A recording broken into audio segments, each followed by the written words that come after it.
Hollywood is littered with production companies that sign deals with major studios, but then struggle to develop hit films, and one of them happened to be run by one of the most powerful executives in entertainment. That was the Bubble Factory, which was founded by Sidney Sheinberg and his sons Bill and Jonathan. For several years, Sheinberg was the president and CEO of MCA, the parent company of Universal Pictures.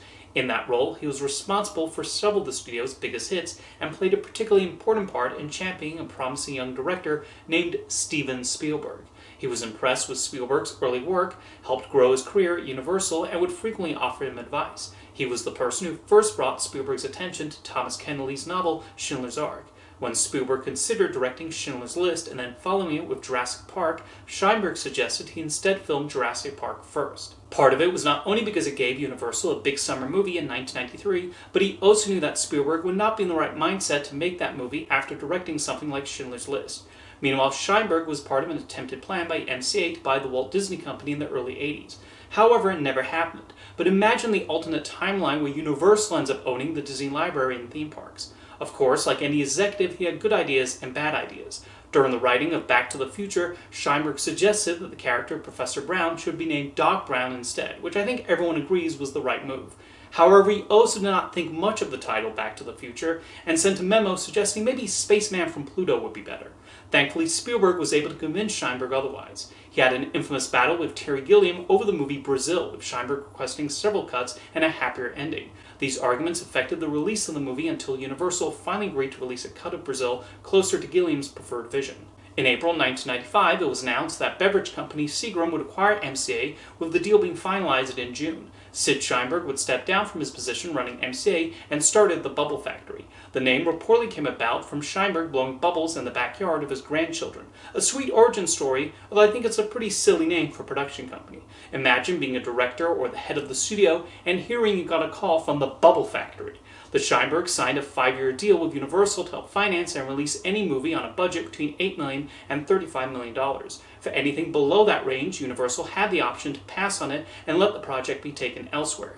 The Sheinbergs hoped to develop commercial films that were gentler and not as violent as other studio films. They also looked at projects already in the works at Universal that they could maybe attach themselves to. In fact, the first film produced under the Bubble Factory was Flipper, which was already a few weeks into principal photography when they came on board. For a brief period, Sid Sheinberg became involved as a producer on The Mummy, being familiar with the project since it started development at Universal in the late 80s. However, the draft written under his watch never went very far, and he left that film. Things did not get off to a particularly good start for the Bubble Factory. Flipper was a box office disappointment, and the Carl Reiner-directed romantic comedy That Old Feeling flopped.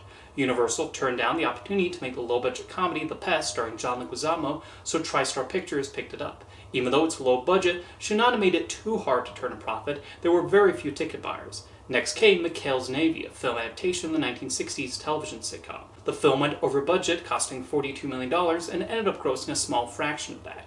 These 4 movies I just mentioned were also poorly received by critics. It was obvious the relationship with Universal was not working, with some executives even telling the press that they did not even know why they were making these movies outside of appeasing Sid Sheinberg. A few months after the release of McHale's Navy, Universal decided to pull the plug on their deal with the Bubble Factory only 2 years in. Universal would still release a few more of their productions, but the Sheinbergs were allowed to take the rest elsewhere. Universal released the family film A Simple Wish, starring Martin Short and Mara Wilson. This was another huge flop, with it quickly leaving theaters, not helped by the negative reviews and Disney's George of the Jungle opening a week later. Then came the comedy For Richer or Poorer, starring Tim Allen and Kirstie Alley, which happened to be directed by Brian Spicer, who also made McHale's Navy.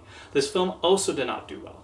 Nonetheless, Sid Sheinberg remained optimistic that he would do better as independent producer rather than being tied to Universal, and expected to produce multiple films for different studios. However, his luck did not change. Their next release was the family movie Slappy and the Stinkers, which was sold to TriStar as part of the same deal with The Pest. This was actually a movie that for a long time I assumed was a direct-to-video movie, as I only remember Slappy and the Stinkers being advertised when it was released on video. However, it did get a theatrical release. It was just an extremely small one, with TriStar only sending it to 60 screens where it did little business. All their releases that followed were similarly not top priorities for their distributors and were fairly sporadic. The comedy Playing Mona Lisa did get okay reviews from critics and audiences when it screened at film festivals. However, it got an extremely limited release before Disney put it out on video. 5 years later, the Bubble Factory would reteam with Universal for the comedy Bad Girls from Valley High, which went direct-to-video.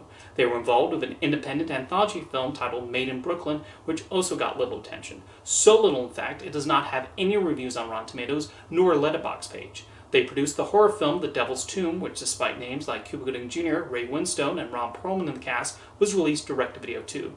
They did finally manage to get a wide release for the monster movie Creature, but that was hardly something to celebrate. Even though it opened in around 1,500 theaters, it only made $327,000 on its opening weekend for a per-screen average of $216. To put that in perspective, Bucky Larson, Born to be a Star, opened the same weekend on the same number of screens and grossed $1.4 million with a $943 per-screen average.